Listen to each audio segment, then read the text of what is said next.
just came in, took over, and to the victor belongs the spoils. So when Napoleon came, Napoleon brought a printing press with him.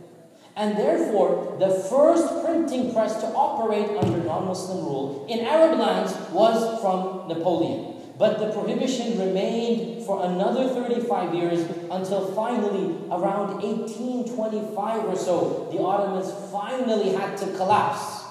And they allowed, listen to this, the printing of non-Arabic books on subjects that had nothing to do with the religion, number 2. Number 3, from a pre-approved list that the government has to check.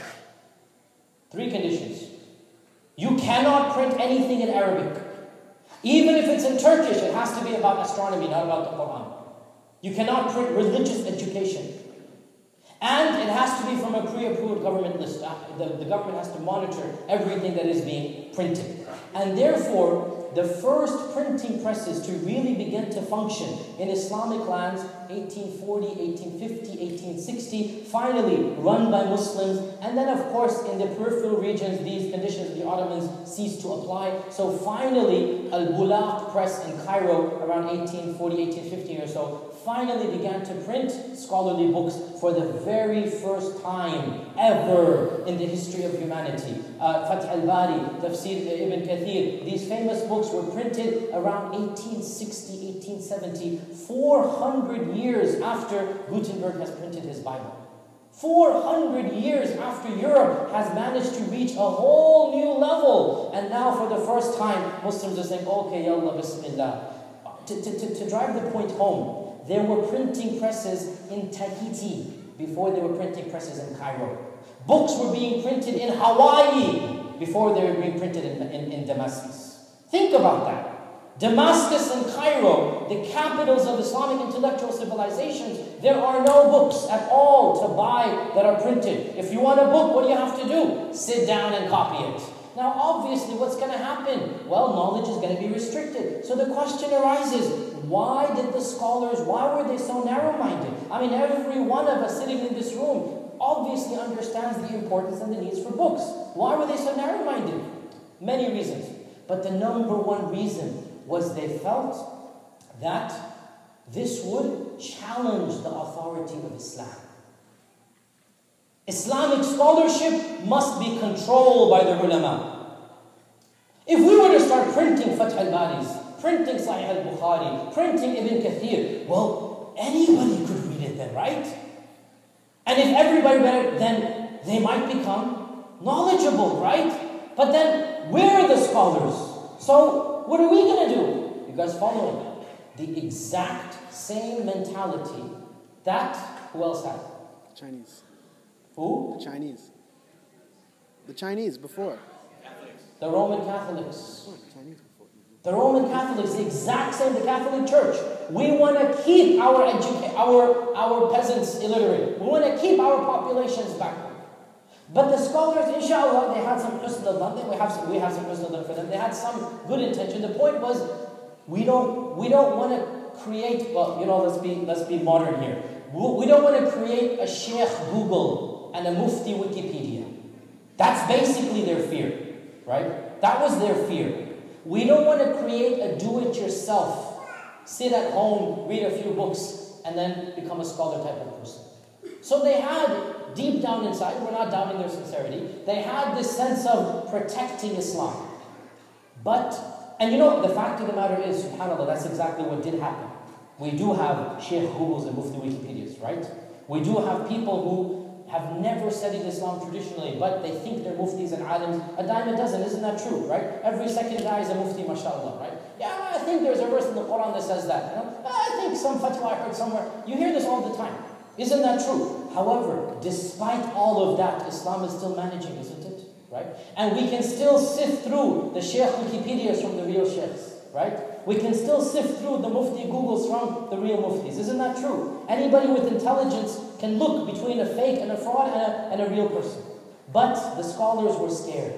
And they didn't want to threaten that power base. And so they shut off. And by shutting off what was once upon a time very open and by shutting it off, this is an indication of basically passing the buck.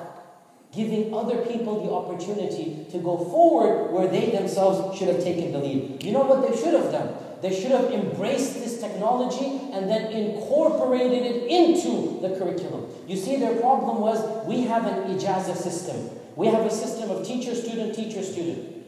If we break this system, then our whole scholarship will fall apart. That's a valid point, and to a large extent it has fallen apart. But they should have embraced it and incorporated the ijazah system into printed books. And they could have had the best of both worlds. But unfortunately, because of this, as we said, Europe became more and more educated. This is just one example. Islamic Ummah began to decline, and slowly but surely, subhanAllah, colonialism, imperialism, from 1796 to basically 1921, with the collapse of the Ottoman Empire, more and more Muslim lands began to fall. There was a period of time around 1919 or so, 1919, 100 years. By the way, I'm going to start talking in the next few years about the Sykes-Picot Agreement, because we're going to be coming upon the 100-year anniversary of a very important agreement that has shaped the modern Ummah. So next few years you'll be listening to me, inshaAllah, talk about this very important historical fact. But from what I was saying, 1919. In 1919, the entire Muslim Ummah, apart from 3 areas, Hijaz and Iran and Afghanistan, the entire Muslim Ummah was under direct control of colonialist empires. France, Germany, England, Italy, they had direct rule. And that is why you have people from North Africa speaking fluent French. You have people in the heart of Africa speaking Italian. Because of colonialism. You have my own ancestors speaking what we call English. Because the British were ruling us. Why are we all, the national language of India is basically English. Why? Because of direct colonialist rule. All over the Muslim world. And with the collapse of the Ottoman Empire, the nation states were born. All of these lands that we know of were created literally in 2-3 years. There was no Jordan, there was no Iraq, there was no Afghanistan. The borders that we have, all of these are inventions by Western diplomats, meaning the borders. Don't get angry among some of you, but the borders were carved out by Western diplomats, in particular Sykes-Picot, as we'll talk about. All of these nation states were created. The collapse of the Ummah, the birth of the nation states, all of this, along with this mindset that we had, all of this has led to, or one of the factors that have led to this decline. Now clearly, again, I'm not blaming the collapse of the Ummah on the lack of the printing press. Don't get me wrong, but we said it's an example, right? And it is a very important example. It's an example that really makes you think. And one of our problems of the time that we live in is that we see people on the 2 extremes when it comes to accepting things from outside of our religion. On the one side, we have those, such as the Ottoman scholars that lived 300 years ago, who are so close-minded, they don't want to change anything. You know, when the microphone was introduced, you know this, all of you have heard this, and this is true. A lot of scholars said we're not going to use the microphone in the masjid because it's haram. We're not going to give the salah on the microphone. We're not going to give the adhan on the microphone, right? When the radio was introduced, we cannot recite Quran on the radio because we don't understand what this is. Television, everybody knows this in the 20s, 30s, 40s. This is a fact that when it was first introduced, people were hesitant. Of course, in our times, it's now standard. Everybody understands this has got to be adopted. So the one extreme, we're not going to change anything. And this extreme still exists to our times. To this day, here in North America, how many masjids don't have a place for women in the musalla? Why? Because it's cultural, right? To this day, how many masjids will give the Friday khutbah in Arabic? And 99% of the people don't understand Arabic. Especially the Arabic that the guy reads on the minbar. But, you know, they don't understand anything. And yet still, because it's cultural, nowhere in the Quran and Sunnah does it say the khutbah has to be in Arabic. The khutbah is in the language of the people, right? But still there is this mentality, we're not going to change anything. However it was practiced, we're going to take it down. So we still have that. And then, of course, the whole issue of dressing differently and speaking differently and voting, all of this, kuffar, you just want to be narrow-minded. So we have that extreme. And it is very healthily alive in our midst. But we also have the other extreme. And that's the extreme that does also, at least these fundamentalists we can deal with, you know, we're used to them. It's the other side that really scares us, right? What they call themselves the progressives of Islam. where there is no sieve, there is no everything, take it in. Same-sex marriage, no big deal, khalas. Women-led jum'ah, no big deal, khalas. Whatever the West allows, we will do that. And so we have the other extreme as well. And the other extreme is, of course, no holes barred. Don't ask, don't tell. Just do whatever you want. Literally, I mean, I've had debates, on BBC with somebody who's arguing Muslima here in North America is arguing for same-sex marriages, right? Why can't we do it? I really don't care what the Quran says. This is what we should do. So we have the opposite extreme, and that is whatever, everything goes. So these are the two extremes. The fact of the matter, as is always, there's a healthy middle. What that healthy middle is, it's not that easy to decide upon. And herein lies the whole problem. Who gets to define this healthy middle? Who is going to say, you know what, we can accept this, but we cannot accept that? Who's going to say that? That's where the issue arises. And some guidelines, again, this is not the talk to go into deal, some guidelines, this is clearly the realm of true scholars. Scholars who understand the dynamics of the world. You need to be well grounded in the Sharia to know where there is the red line that you're not going to cross.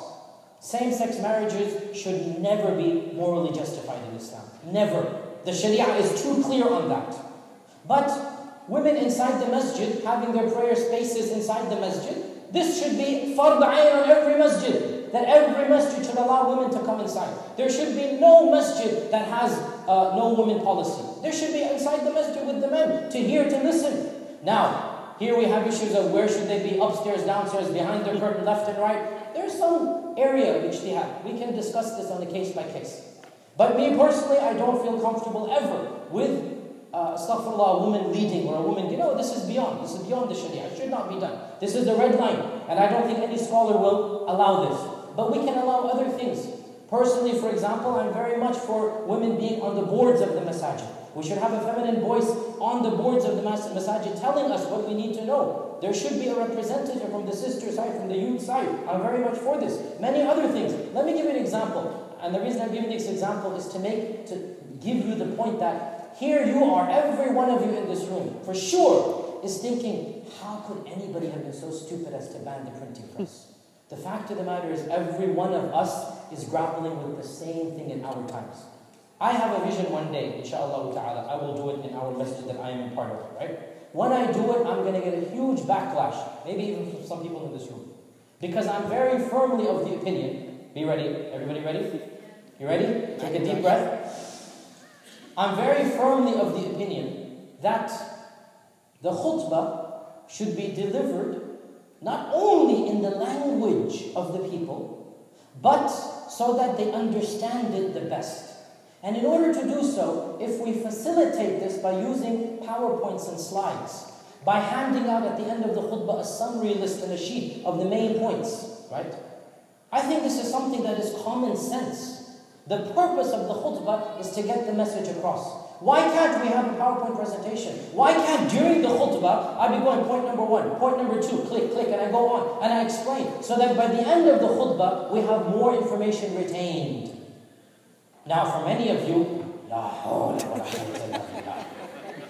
because you're not used to it, correct? Believe you me, when this starts, when it becomes a trend, your children will be like, how did you attend the khutbah without some information to process?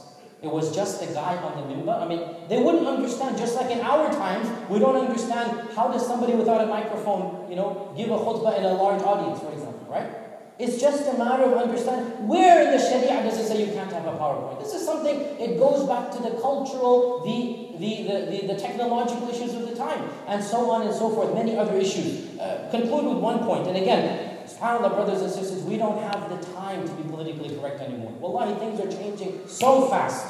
This country that we're in, the rhetoric that we're hearing, the hatred that's coming about, the Islamophobia, we don't have the luxury to have our heads stuck in the sand. We need to, every one of us, start thinking and move beyond the box. Look at classic examples. Some of you are not going to like this example. But inshallah, you know my background, you know my reputation. I have nothing but respect for those scholars. Look at what happened in Egypt in the last year. Before the mudaharat, before the demonstrations, a group of scholars, the Salafi background, I have great respect for them.